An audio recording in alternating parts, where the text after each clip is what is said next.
years old, and I am transgender. Coming to terms with that part of my identity has been very difficult for me because of the way I feel that the world sees me. Most days I'm faced with two types of conflict: struggling with self-love and self-acceptance, and struggling with the way that I feel society sees and perceives transgender people. I knew who I was from a very young age, but I repressed that part of me for a long time because I saw the way that transgender people were talked about. I remember sitting and having to make a decision. I couldn't keep living a lie, but I also knew that coming out of the closet and revealing my identity could result in potential alienation from my colleagues and family and community over something that I didn't choose to be.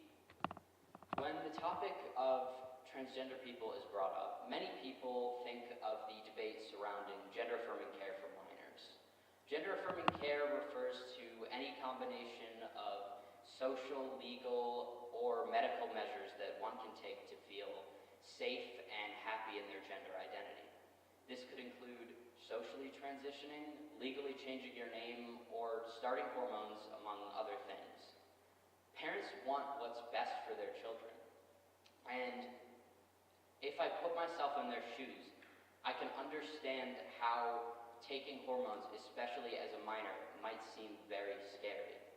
But I feel that simply being informed on the actual process of obtaining these hormones can put a lot of these fears to rest.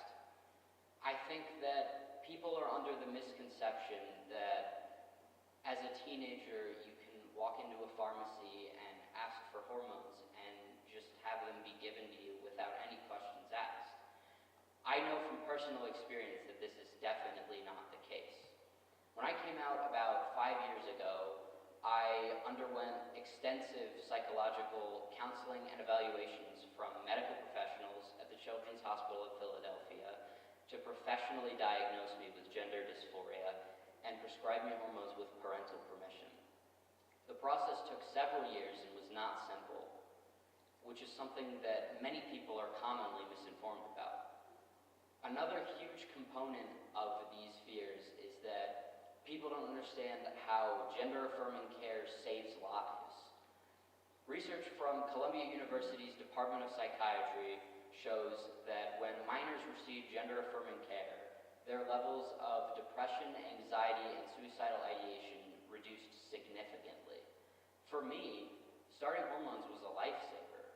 As I transitioned, I finally was able to feel confident in myself for the first time in my entire life. I think that the reason that transphobia is often very widespread is because people haven't actually taken a second and considered what it's like to be transgender.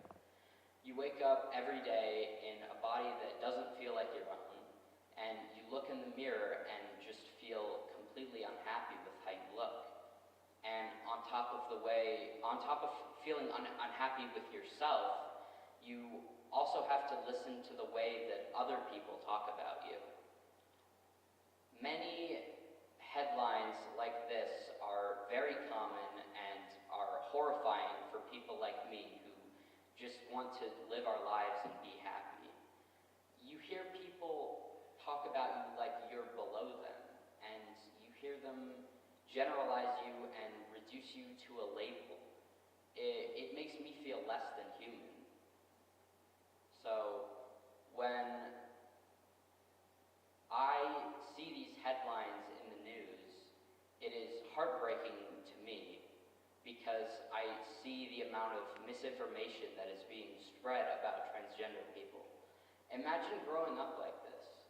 Imagine being a scared kid who just wants to be happy and feel normal, and seeing these things said about you just because of your identity, which is something that you can't control. It's very scary. And research from the Williams Institute at the UCLA School of Law found that over 40% of transgender adults in the US have attempted suicide.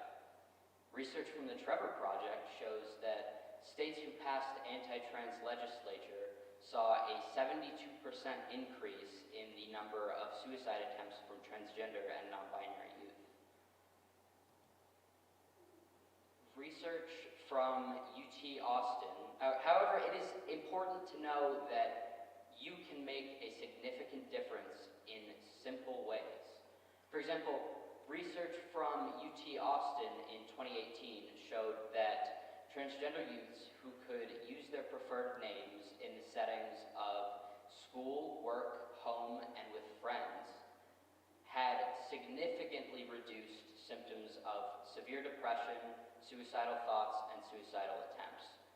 Calling transgender people by their preferred name is a small and simple act, but it has a huge impact because it makes us feel seen.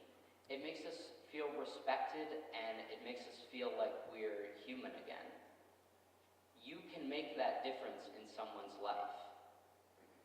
For me, the support of my friends and my community has been absolutely vital in helping me find my way back to real happiness and real peace in life.